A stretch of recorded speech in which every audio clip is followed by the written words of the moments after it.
안녕하세요. 저는 자율신경실조증이라는 난치성 신경계 질환을 전문적으로 치료하고 있는 한의사 박수현 원장이라고 합니다. 자율신경 실조증이란 구체적으로 무엇을 의미하는 건가요? 자율신경 실조증을 겪는 환자분들은 원인을 알 수 없는 통증이나 어지럼증, 신체적인 증상부터 시작해서 불안하거나 우울하거나 만성적으로 무기력하고 피로감까지 굉장히 다양한 증상을 말씀하시는데요. 자율신경 실조증을 이해하기 위해서는 자율신경에 대해서 먼저 알 필요가 있습니다. 자율신경이라는 이름 안에 자율이라는 말이 들어가 있죠. 즉 스스로 알아서 작동을 한다는 의미인데요. 자율신경은 즉 심장박동, 호흡, 체온 조절, 소화, 면역력 이런 생명을 유지하는 데 필수적으로 필요한 기능을 하는 신경계라고 생각하시면 됩니다. 여러분들이 의식적으로 심장을 의식해서 뛰지 않죠. 또 밥을 먹고 소화를 시키는 과정도 우리가 특별히 의식을 하지 않아도 몸 안에서 자동적으로 일어납니다. 뜨거운 곳에 가면 좀 몸이 차가워지게 되고요. 또 추운 곳에 가면 몸이 저절로 따뜻해지죠. 이런 것들도 몸이 다 알아서 항상성을 유지하기 위해 작동을 하는데요. 이런 기능들을 담당하는 게 바로 자율신경이라고 생각을 하시면 됩니다. 자율신경이 스스로 작동을 하는 이유는 우리가 예를 들면 우리가 심장을 잠깐 멈췄다가 다시 뛰게 했다가 이런 식으로 작동을 할 수 없거든요. 왜냐하면 이런 생명을 유지하는 데 필수적인 기능들은 잠시라도 멈추면 우리 생명에 치명적일 수 있기 때문입니다. 이 자율신경에는 두 가지 종류가 있어요. 바로 교감신경, 부교감신경입니다. 교감신경은 스트레스를 받을 때, 긴장을 할 때 항진되는 신경입니다. 예시를 들면 시험을 앞두고 있는 수험생, 면접을 앞두고 있는 취업준비생, 혹은 중요한 일을 앞두고 계신 사람들이 굉장히 그때 심장이 두근거리고 좀 긴장하고 식은땀도 나고 이런 경험을 해보신 적이 있으시죠? 이때 항진되는 게 바로 교감신경이라고 생각을 하시면 됩니다. 부교감신경은 교감신경과 반대인데요. 밥을 먹고 소화를 시킬 때, 휴식을 취할 때, 또 우리가 잠에 들 때 몸이 너무 긴장된 상태라면 제대로 소화를 하거나 휴식을 취하고 잠을 자는 게 어렵겠죠. 그래서 이때는 신체를 이완시키는 방향으로 작동을 하게 되는데 이때 항진되는 게 바로 부교감신경입니다. 사람은 적당히 긴장도 하고 이완도 하고 이렇게 긴장과 이완을 하루에도 여러 번 반복합니다. 예를 들어 100m를 당장 전속력으로 뛰었다고 한번 생각을 해보세요. 그때 심장이 쿵쾅거리고 땀이 나면서 호흡도 굉장히 거칠어집니다. 이게 교감신경이 항진되면서 나타나는 증상인데요. 이렇게 교감신경이 올라갔다가 잠깐 쉬고 나면 1, 2분 이내에 다시 숨이 돌아오고 심장도 천천히 뛰게 됩니다. 다시 부교감신경이 올라오는 거죠. 이렇게 우리 생활 환경에 맞춰서 교감신경과 부교감신경은 하루에도 수십 번 올라갔다 내려갔다 하면서 서로 적당히 균형을 유지하고 있습니다. 이게 바로 건강한 상태인데요. 그런데 만약 계속 내가 아무런 행동을 하지 않았는데 혹은 긴장을 하지 않았는데 심장이 두근거리고 숨이 가빠지고 땀이 나는 증상들이 계속된다면 어떻게 될까요? 바로 이런 것들이 교감신경과 부교감신경의 밸런스가 무너진 상태입니다. 그리고 이렇게 두 신경의 밸런스가 무너진 상태를 바로 자율신경 실조증이라고 합니다. 손발이 차갑고 속이 답답한 게 자율신경 실조증일 수 있다고 하는데요. 자율신경 실조증 맞나요? 아니면 증상에는 어떤 것들이 있나요? 자율신경 실조증 치료를 할 때 가장 어려운 점이 이게 증상이 정말 많아요. 왜 그러냐 하면 자율신경은 우리 뇌와 척수에서 시작해서 간, 신장, 비장, 췌장 이렇게 전신으로 분포가 돼 있거든요. 그래서 문제가 생긴 부위에 따라서 증상도 다양하게 나타나고 제가 기억나는 어떤 환자분은 본인의 증상을 한 번에 말씀하시기가 어려우셔서 메모지에 A4 용지 몇 장이 되는 분량의 자신의 증상을 써오신 분들도 있습니다. 평균적으로 보통 5개에서 10가지 이상 증상을 가지신 경우가 많은데요. 단순히 뭐 손이 차갑거나 속이 답답하다고 해서 무조건 자율신경 실조증인 것은 아니고요. 대표적인 증상들을 몇 가지 말씀드리면 이유 없이 가슴이 두근거리고 좀 쿵쿵거리는 소리가 들린다거나 아니면 만성적인 통증이 나타나는데 MRI나 CT를 찍어도 원인을 찾지 못하거나 두통, 어지럼증, 위장장애, 불면 또 이런 신체적인 증상에서 나아가서 이런 자율신경계 질환들이 오래되다 보면 공황, 불안장애나 우울증과 같은 정서적인 문제로도 연결이 되고요. 나이가 들게 되면서 노화가 진행됨에 따라서 고혈압, 당뇨, 고지혈증과 같은 대사질환, 또 심지어는 만성염증으로 이어져서 생명을 위협하는 암까지 굉장히 다양한 증상이 있습니다. 그래서 단순히 증상만 가지고 자율신경 실조증인지 아닌지를 판별하지는 않고요.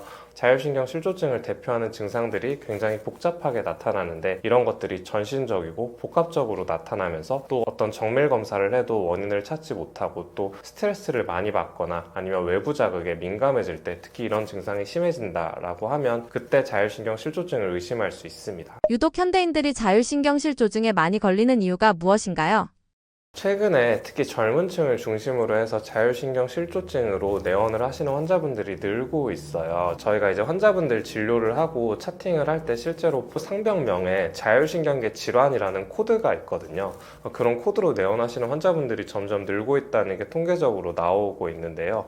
이런 자율신경계 질환은 기본적으로 스트레스에 연관된 경향이 많습니다. 내가 기본적으로 예민한 기질을 가지고 있다고 할지라도 스트레스를 좀 덜 받거나 아니면 외부 자극을 덜 받으면 이런 신경계 질환이 잘 걸리지 않는데, 현대인들의 삶을 둘러보면 특히 한국인들은 같은 비슷한 다른 국가에 비해서 통근 시간도 기본적으로 길고요. 일도 많이 하고 또 밤늦게까지 야식을 먹거나 아니면 회식을 한다거나 이런 음주 문화도 굉장히 많죠. 그래서 이런 사회적인 특성과 또 한국의 문화적인 특성과 맞물려서 점점 이런 신경계 질환으로 내원하시는 환자분들이 늘고 있는 것 같습니다. 뇌졸중이랑 자율신경 실조증이랑 많이 헷갈려 하시는데요. 같은 질병인가요? 전조 증상에는 어떤 것들이 있나요? 뇌졸중이랑 자율신경 실조증은 기본적으로 다른 질환인데, 자율신경 실조증이 오래되신 분들이 여러 가지 증상을 겪으시면서 뇌출혈이나 뇌경색과 같은 뇌질환도 같이 가지고 계시다 보니까 이런 오해가 생기는 것 같아요. 뇌졸중이란 이제 한의학적 용어로 중풍이라고 하죠. 뇌혈관이 막히는 뇌경색, 그리고 뇌혈관이 터지는 뇌출혈 두 가지가 있는데요. 즉, 뇌 조직의 혈류 공급이 끊겨서 발생하는 뇌혈관 질환입니다. 즉, 혈관의 구조적인 문제로 인해 발생하는 질환이라고 생각하시면 되고요. 자율신경 실조증은 이와는 좀 다른데요. 뇌졸중이 뇌혈관의 구조적인 문제라고 하면, 자율신경 실조증은 구조적인 문제가 아닌 기능의 문제라고 생각을 하시면 됩니다. 아까 말씀드린 대로 정밀검사에서 나타나는 구조적인 이상은 신체에서 나타나지 않지만, 자율신경의 기능이 떨어지면서 교감신경과 부교감신경의 균형이 깨져서 나타나는 기능성 질환이라고 생각을 하시면 됩니다. 그래서 가슴이 두근거리거나 통증이 있고 또 여러 가지 어지럼증, 수면장애와 같은 다양한 증상이 있음에도 불구하고 어떤 특정한 정밀검사를 했을 때 구조적인 이상이 나타나지 않는다는 특징이 있습니다. 자율신경 실조증은 막상 증상이 나타나기 시작하면 사실 증상만 이때 나타났다 뿐이지 이전부터 오랫동안 천천히 진행된 경우가 굉장히 많아요. 그래서 제가 환자분들을 볼 때도 저는 증상이 생긴 지 한 3개월에서 6개월 정도밖에 안 됐는데 왜 이렇게 심하게 나타나는 건가요? 라고 말씀하시는 환자분들이 굉장히 많으시거든요. 그런데 그런 분들의 히스토리를 좀 정확하게 캐치를 하고 어떤 일들이 있었는지 여쭤보면 서서히 악화되는 전조 증상들이 몇 가지 있습니다. 이게 알기는 굉장히 어려운데 제가 몇 가지 오늘 팁을 알려드릴게요. 증상 자체는 사람마다 굉장히 다양합니다. 예를 들면 내가 태어날 때부터 소화가 좀 잘 안 되는 사람도 있고 두통이 좀 있는 사람도 있고 체력이 좀 약해서 피로감을 느끼는 사람들은 굉장히 다양하죠. 그런데 내가 선천적 혹은 기질적으로 약한 부분들이 점점 증상이 심해지게 돼요. 예를 들면 내가 원래 일주일에 한두 번 정도 좀 체를 했던 것 같은데 요즘은 일주일에 3번, 5번 혹은 매일 밥만 먹으면 체를 한다거나, 편두통이 원래 있었는데 이런 편두통이 마찬가지로 일주일에 한 번만 있었었는데 이게 빈도가 점점 늘고 한 번 두통이 올 때 점점 심해진다고 하던가, 이런 식으로 증상 자체가 빈도가 늘고 또 한 번 증상이 나타났을 때 그 강도도 강하게 나타나고요. 또 예전에는 소화불량만 있었고 예전에는 두통만 있었는데 점점 이런 질환들이 같이 생깁니다. 소화가 안 되니까 두통이 생기고 또 이런 것들이 이어져서 피로감이 생기고, 이런 식으로 증상이 꼬리에 꼬리를 물고 여러 가지로 발전을 하게 돼요. 그렇게 해서 결국 최소한 5가지 이상 증상이 나타나면서 이런 증상들의 빈도가 점점 잦아지고 강도도 높아지는데 검사를 해서 이상이 없다? 그런데 나는 분명히 아프다. 이런다라고 하면 자율신경계에 기능적인 이상이 있는 것은 아닌지 의심을 해볼 필요가 있습니다. 자율신경 실조증은 불치병인가요? 일단 이 완치라는 개념에 대해서 좀 말씀드릴 필요가 있는데, 이게 잘 낫진 않거든요. 근데 환자분들이 이거 완치될 수 있는 질환인가 이렇게 많이 여쭤보실 때 좀 답변 드리기가 난해한 경우가 있는데, 완치라기보다는 관해라는 표현을 씁니다. 그러니까 우리가 암 치료할 때도 보면 완치라고 잘 안 하거든요. 관해라고 하는데 이게 무슨 뜻이냐면, 암 조직이 우리 몸에서 완전히 다 사라졌음에도 불구하고 언제든 재발을 할 수 있는 위험 가능성이 있으니 완치라는 표현보다는 관해라는 표현을 써서 정기적으로 추적 관찰을 하게 됩니다. 그런데 사실 말이 완치가 아닐 뿐이지 정상인과 같은 상태라고 보시면 되거든요. 자율신경 실조증도 마찬가지입니다. 이런 자율신경 실조증은 내가 선천적으로 타고난 기질, 어떤 예민한 성향이라 그리고 여기에 더해진 스트레스나 사회적 환경이 더해져서 생기는 질환인데요. 이런 자율신경 실조증은 치료를 하고 증상이 완전히 없어졌다가도 시간이 지나고 나서 생활 환경이 좋지 않거나 스트레스를 많이 받고 하면 다시 재발이 되곤 합니다. 그래서 완치라는 표현은 잘 쓰지 않고 관해라는 표현을 쓰게 돼요. 그런데 여기서 중요한 것은 그렇다고 해서 이 질환이 불치병은 아닙니다. 즉 여러 가지 증상들이 치료를 하다 보면 점차적으로 소실되게 되거든요. 급성이냐 만성이냐 또 혹은 이게 어느 정도로 증상이 심하느냐에 따라 환자분들마다 다르지만 보통 3개월에서 6개월 정도 치료를 하고 나면 본인이 가지고 있는 증상의 절반 정도 이상이 없어집니다. 이렇게 증상이 사실 절반만 없어져도 환자분들은 일상생활을 하시는데 굉장히 만족을 많이 하시는 편이거든요. 그리고 또 여기서 나아가서 나이가 20, 30대 좀 젊으신 분, 또 증상이 생긴 지 얼마 안 되신 분들 같은 경우에는 거의 증상이 완전히 소실되는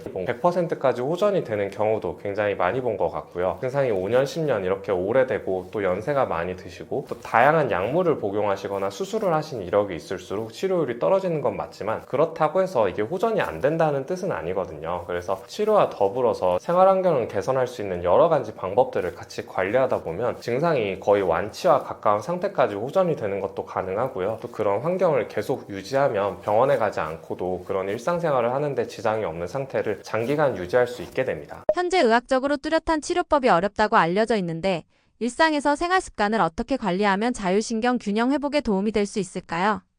자율신경 실조증을 어떻게 치료를 해야 한다라고 하는 명확한 표준 지침은 없습니다. 그러니까 우리가 예를 들면 발목을 다쳤을 때나 위장장애가 있을 때 무슨 약을 드세요 이런 것처럼 나와 있는 건 아닌데요. 하지만 그럼에도 불구하고 자율신경계를 치료할 수 있는 의학적인 치료 방법들은 굉장히 많이 있고요. 그렇기 때문에 환자분들께서 본인이 맞는 치료를 선택해서 꾸준히 장기간 하면 또 그에 대한 치료 효과를 충분히 볼 수 있으니까 너무 걱정하지 마시고요. 또 자율신경계 질환은 단순히 치료만 받는 게 아니라 혼자 하는 관리가 굉장히 중요합니다. 이건 어떤 개념으로 생각을 하면 되냐면 이런 병이 하루아침에 생기지 않아요. 그러니까 예를 들면 내가 좋지 않은 음식을 많이 먹고 스트레스를 받고 적당하게 해소하지 못하고 또 수면 습관도 불규칙하면서 이런 여러 가지 환경들이 1개월, 2개월이 아니라 아주 장시간 누적이 돼서 생기는 질환이거든요. 그래서 치료를 할 때 앞서서 이런 환경 자체를 예전에 좋은 상태로 돌리는 게 굉장히 중요합니다. 대표적으로는 먹는 음식 같은 게 있을 수 있는데요. 자율신경 실조증에 왜 음식이냐, 자율신경 실조증에 왜 음식이 중요하냐라고 생각하실 수 있지만 대표적으로 우리가 좋아하는 빵이나 밀가루, 면과 같은 정제탄수화물은 우리 몸에 들어왔을 때 교감신경을 흥분시키는 작용을 합니다. 그래서 안 그래도 교감신경이 높으신 분들이 이런 음식을 먹으면 좋지 않겠죠. 이런 식으로 정제된 탄수화물이나 초가공식품을 멀리하고 복합탄수화물과 단백질 위주의 식사를 많이 권유를 드리고 있고요. 두 번째로는 운동입니다. 요즘은 사실 운동을 안 하시는 분들이 거의 없으실 정도로 적어도 가벼운 걷기나 뛰기 정도의 운동은 다들 하고 계시는 것 같아요. 그런데 운동을 너무 많이 하거나 아니면 또 너무 안 해도 둘 다 문제가 되거든요. 예를 들면 내가 안 그래도 통증이 심하고 심장이 많이 두근거리고 잠이 안 오시는 분들이 저녁 늦게 강한 근력 운동을 하는 것은 오히려 이런 치료에 방해가 됩니다. 그래서 운동 같은 경우도 본인 체력에 맞게 적당한 강도로 꾸준히 하는 게 굉장히 좀 중요하고요. 그 외에는 스트레스 조절, 그 다음 수면 습관 이런 여러 가지 생활 환경들을 점진적으로 개선해 나가다 보면 이런 생활 관리만으로도 병원에 가지 않고 자율신경계가 호전되는 경우를 굉장히 많이 본 것 같고요. 또 이런 생활 관리만으로도 충분히 호전이 되지 않을 때 의학적으로 할 수 있는 치료 방법들도 얼마든지 있으니 너무 걱정을 하기보다는 일단 먼저 내가 할 수 있는 것들을 실천하시는 게 가장 좋을 것 같습니다. 만성염증이 무엇인가요?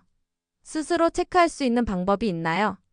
우선 만성염증을 이해하기 위해서는 급성염증과 만성염증을 구분해야 됩니다. 이 분명히 다른 질환이거든요. 급성염증이란 여러분이 흔하게 다쳤을 때 생각하시면 됩니다. 어디를 꽝 부딪혔을 때 이 부위가 누르기만 해도 아프고 퉁퉁 붓는 경험을 다들 한 번씩 해보셨을 텐데요. 이런 것들이 바로 급성염증입니다. 어떤 조직의 손상이 일어나서 이 부위를 방어하기 위한 정상적인 생리적인 작용이고요. 염증이 무조건 나쁜 것이 아니라 이런 염증 과정을 통해서 감염을 막고 면역력을 길러서 손상된 부위를 회복시키는 과정이라고 생각을 하시면 됩니다. 그런데 만성염증은 이런 급성염증과는 조금 다른데요. 며칠 혹은 수주 내에 소실되어야 할 염증이 가라앉지 않고 계속 지속되는 것입니다. 이런 지속되는 경우는 염증을 유발하는 원인이 제거되지 않거나 혹은 어떤 손상에 대해서 면역계가 과도하게 반응을 하면서 염증과 관련된 대식세포나 T세포와 같은 면역물질들이 지속적으로 분비되는 것이거든요. 만성염증은 급성염증과는 좀 다른데요. 급성염증은 빠르면 며칠, 곧 수주 이내 소실되는 것이 정상입니다. 그런데 만성염증은 이런 염증 상태가 소실되지 않고 수주에서 수년간 이어지는 경우를 의미하는데요. 염증을 유발하는 원인이 제거되지 않거나 면역 반응이 과도하게 나타나는 상태, 또는 염증세포와 사이토카인, 활성산소가 과도하게 분비돼서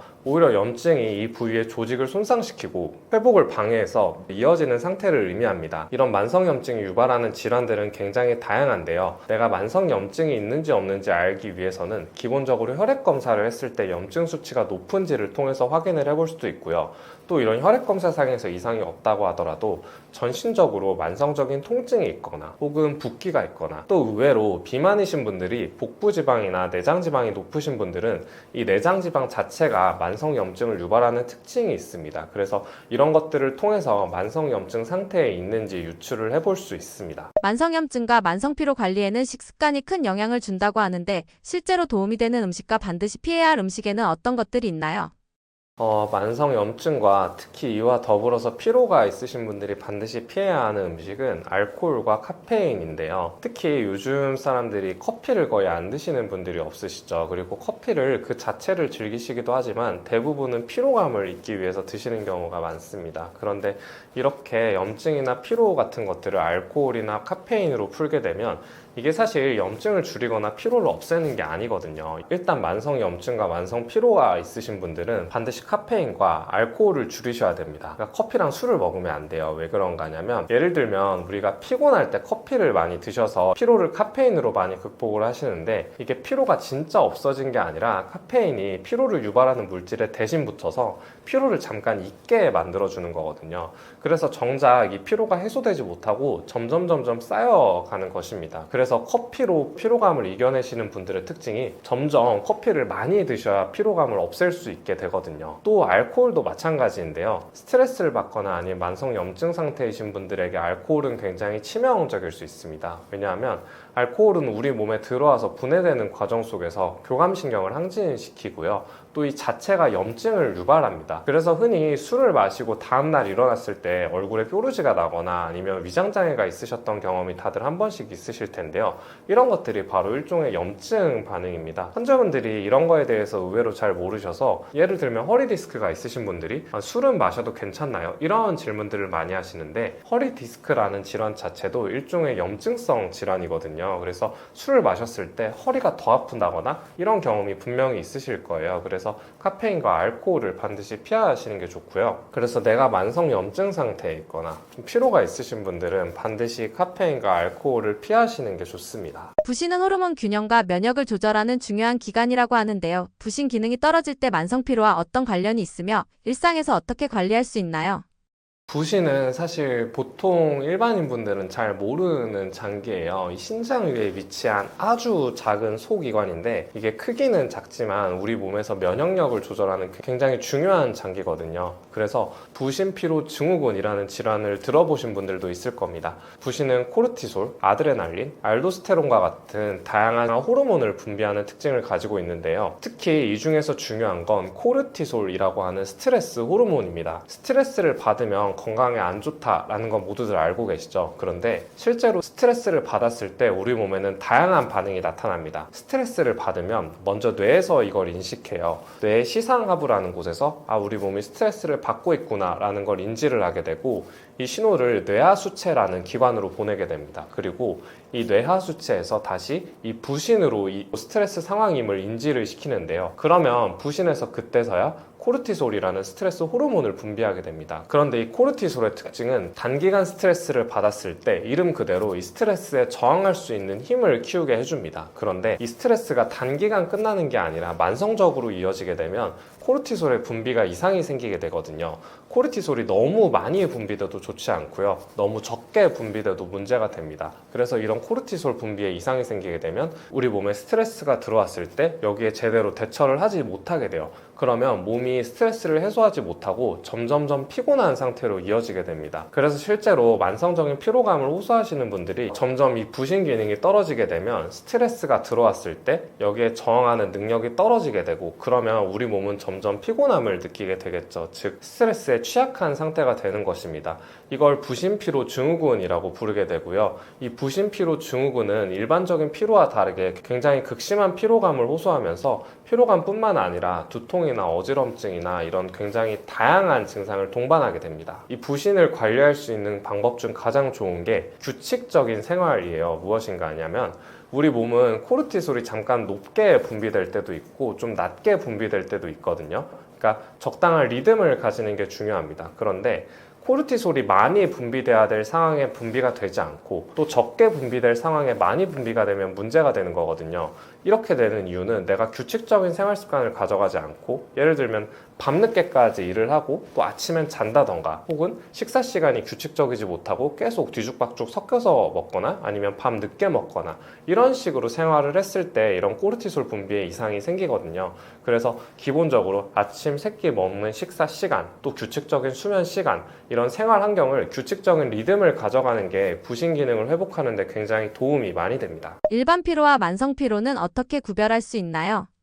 일단 만성 피로는 정의가 따로 되어 있어요. 일반 피로랑 어떻게 다르냐면 피로감이 일단 6개월 이상 갑니다. 그리고 충분한 휴식으로 회복이 되지 않고요. 이런 피로감으로 인해서 일상생활에 지장을 받게 됩니다. 또한 피로감뿐만 아니라 집중력도 떨어지고 기억력도 떨어지고 잠도 잘 자지 못하게 되고 이런 증상들을 동반하게 되는데요. 그런데 굳이 이런 엄격한 가이드라인이 아니더라도 쉽게 어떻게 생각하면 되냐면 일반 피로는 잠깐 쉬거나 잠을 자면 개선이 됩니다. 피곤할 때 잠자고 아니면 휴식을 취하고 피로감이 좀 풀렸다라고 느끼신 경험이 있으시죠? 이건 만성 피로가 아니라 일반적인 피로에 속합니다. 그리고 이런 일반 피로는 질환은 아닙니다. 그냥 휴식을 취하면 되세요. 그런데 만성 피로가 있으신 분들은 아무리 잠을 많이 자도 잠을 8시간이 아니라 10시간, 12시간 자고 휴식을 아무리 취하고 일도 안 하고 스트레스를 안 받는데 피로감을 느끼시는 분들이 있습니다. 이런 분들은 굳이 내가 6개월이라던가 이런 기준이 아니더라도 만성 피로 상태에 빠져 있다고 생각을 하시면 좋고요. 이때는 이런 피로감을 개선하기 위해서 단순히 휴식을 취하는 게 아니라 적절한 의학적인 치료를 받을 필요도 있습니다. 환자들이 가장 흔히 오해하는 만성염증, 만성 피로에 대한 잘못된 상식이 있다면 무엇인가요?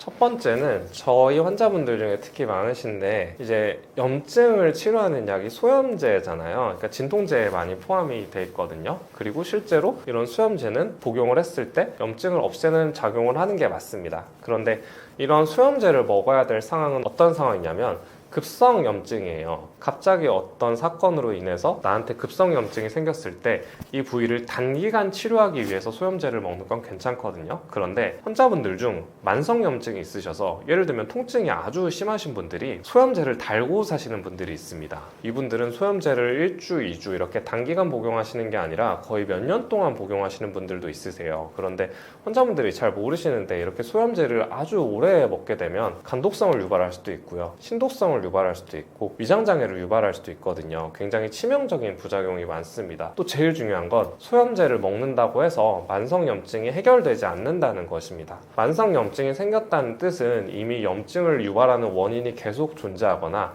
이 염증을 조절하는 면역 조절이 잘 되지 않는다는 뜻이거든요. 그러면 만성염증을 치료하기 위해서는 염증을 유발하는 원인을 없애거나 면역력을 조절하는 치료를 해야 되는데 계속 급성염증에 쓰는 소염제만 드시게 되면 염증은 치료되지 않고 또 오히려 부작용이 나타날 확률만 높아지는 결과를 초래하게 됩니다. 그래서 급성염증이 아닌 만성염증 상태이신 분들은 꼭 소염제가 아니라 다른 생활관리나 치료를 통해서 개선을 하셔야 되고요. 두 번째는 만성피로가 있으신 분들이 계속 휴식을 취하고 아무것도 하지 않는 것입니다. 제 환자분 중에도 이런 분들 특징이 오늘 잤는데 피로감이 개선이 안 되니까 며칠 더 자면 괜찮지 이런 식으로 하시거든요. 그리고 이분들께 제가 오히려 좀 활동을 하고 운동을 해보시라고 권유를 드리는 편인데 저는 너무 힘이 없고 밥 먹어도 힘이 없고 뭐 밖에도 못 나가겠는데 운동을 어떻게 하나요? 뭐 이런 식으로 말씀을 하세요. 이런 경우는 만성 피로뿐만 아니라 뭐 일정 정도의 우울감이나 무기력감까지 끼고 있는 경우가 많거든요.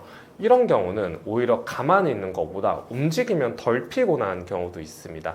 이게 실질적으로 내가 기력 저하나 영양결핍으로 인한 피로감이 아니라 그래서 이분들한테 말씀드리는 게 지금 할 수 있는 것 중에 제일 최악의 선택이 가만히 있는 거라고 말씀드리거든요. 가만히 있고 움직이지 않고 밥 먹을 때만 좀 움직이고 집 밖에 안 나가면 만성 피로는 절대 개선이 되지 않습니다. 오히려 아무리 힘들어도 바깥에 나가서 햇볕도 좀 쐬고 사람들과 대화도 하고 약간의 걷기나 달리기와 같은 강도가 좀 낮은 운동을 하면 오히려 운동을 할 땐 잠깐 힘들었지만 그런 과정이 끝나고 나면 피로감이 더 개선되기도 하거든요. 그래서 만성 피로가 있으신 분들은 절대 가만히 있는 게 아니라 조금씩 활동을 하시려고 해야 되고 어떤 치료나 관리도 적극적으로 하려고 하는 게 치료에 도움이 됩니다. 그리고 마지막 세 번째로는 운동을 하시는 분들께 특히 말씀드리고 싶은 건데 운동을 아예 안 하시는 분들도 문제가 되지만 운동을 너무 많이 하시는 분들도 문제가 됩니다. 운동을 과하게 하면 이 자체가 우리 몸에 스트레스가 되거든요. 운동이 우리 몸에 좋은 기전이 어떻게 되냐면 운동을 잠깐 하고 나면 우리 몸은 일정 부분의 손상을 받습니다. 몸이 물리적으로 스트레스를 받는 거예요. 그런데 운동을 하고 나서 휴식을 취하는 과정에서 회복을 하게 되고 이 회복 과정 속에서 근육도 더 키워지고 체력도 길러지고 혈관 건강도 개선이 되는 것이거든요. 그런데 운동을 하고 휴식을 취하지 않고 매일 강도 높게 몸에 자극을 주게 되면 이게 몸이 개선이 되는 게 아니라 몸에 스트레스만 계속 주게 되는 결과가 됩니다. 그래서 운동을 많이 하시는 분들이 피로감이 심하시거나 아니면 만성 염증 상태가 지속된다고 하면 이때는 운동을 더 할 게 아니라 잠깐 쉬어보시는 것도 도움이 될 수 있어요. 그래서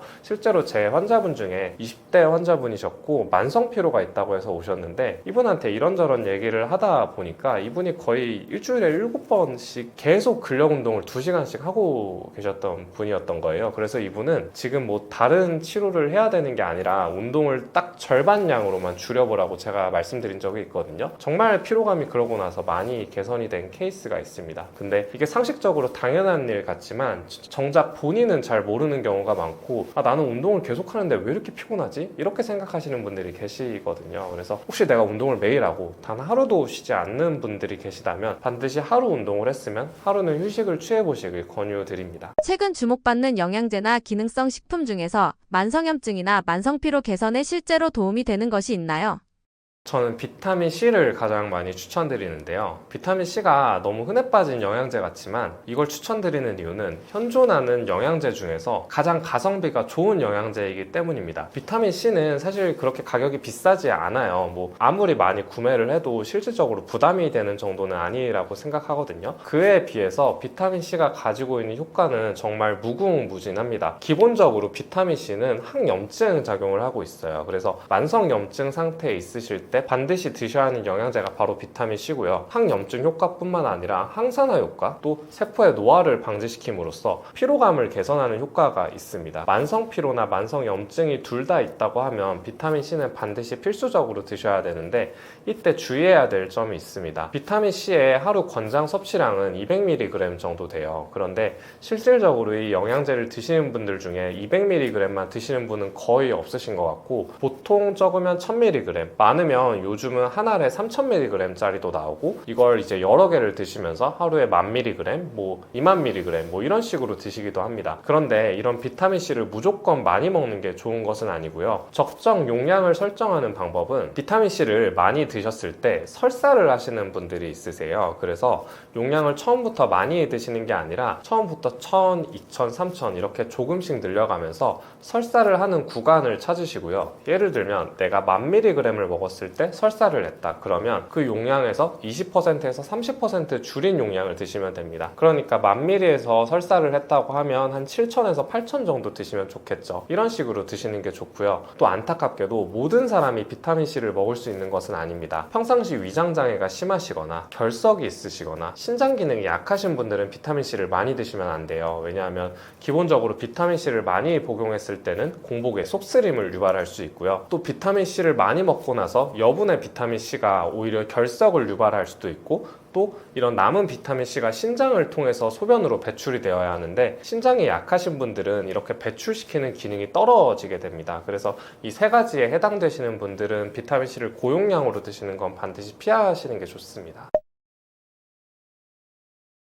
제가 건강에 관련해서 인터뷰를 할 때마다 말씀드리는 건데, 사실 건강이라는 건 내가 생각만 하는 게 아니라 실천을 해야 되거든요. 오늘 말씀드린 여러 가지 생활 습관, 수면, 운동하는 거, 다이어트, 자율신경 질환, 또 비타민C까지 이런 것들을 사실 듣기만 하면 여러분의 몸이 바뀌지 않습니다. 이 중에서 이걸 다 할 수는 없고요. 사람마다 본인이 가지고 있는 체력이나 상황이나 여건이 다르니까요. 그런데 예를 들면 나는 피로감이 심한데 비타민 같은 거 한 번도 안 먹어봤어. 이런 분들은 비타민C를 한번 드셔보시면 좋겠고요.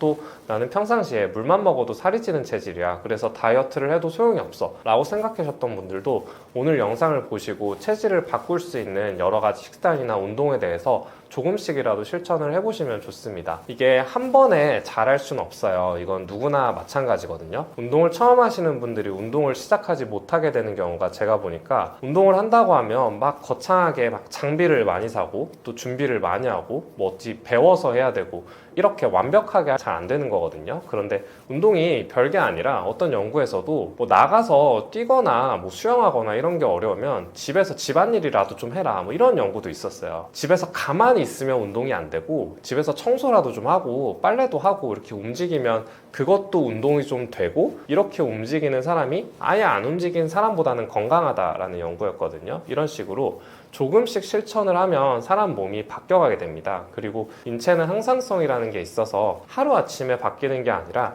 점진적으로 습관화하면서 바뀌게 돼요. 이렇게 습관화하는 기간은 최소한 3개월 이상의 시간이 필요합니다. 당장 뭘 했다고 해서 내 몸에 큰 변화가 나타나지 않는다고 이게 의미가 없는 게 아니거든요. 그래서 오늘 알려드린 여러 가지 방법들을 스스로 꼭 해보셨으면 좋겠고요. 오늘 여러 가지 건강 상식에 대해서 최대한 일반인 분들이 알기 쉽게 비유적인 표현을 많이 들어가면서 설명을 해드리려고 노력을 했는데 이해가 잘 되셨을지 모르겠습니다. 제가 유튜브 채널을 운영하고 있는데, 제가 오늘 설명을 드리면서 최대한 어려운 내용은 좀 빼고 일반인 분들도 건강에 대해서 이해하기 쉽게 비유적인 표현을 많이 들어서 설명을 해드렸는데요. 제가 따로 유튜브 채널을 운영하고 있는데 여기서는 조금 더 딥한 이야기들, 정확한 생리학적인 기전이라던가 질환이라던가 치료법, 이런 것들에 대해서 다루고 있으니까 이런 좀 표면적인 이야기를 넘어서서 건강에 대해서 조금 더 깊게 이해하고 싶으신 분들은 저희 채널에 오셔서 여러 가지 영상들을 통해서 공부를 해보시면 더 건강이 증진되는 데 도움이 되지 않을까 싶습니다. 궁금하신 점이 있으시다면 댓글로 남겨주시면 제가 보고 답변을 드릴 테니까 얼마든지 남겨주시고요.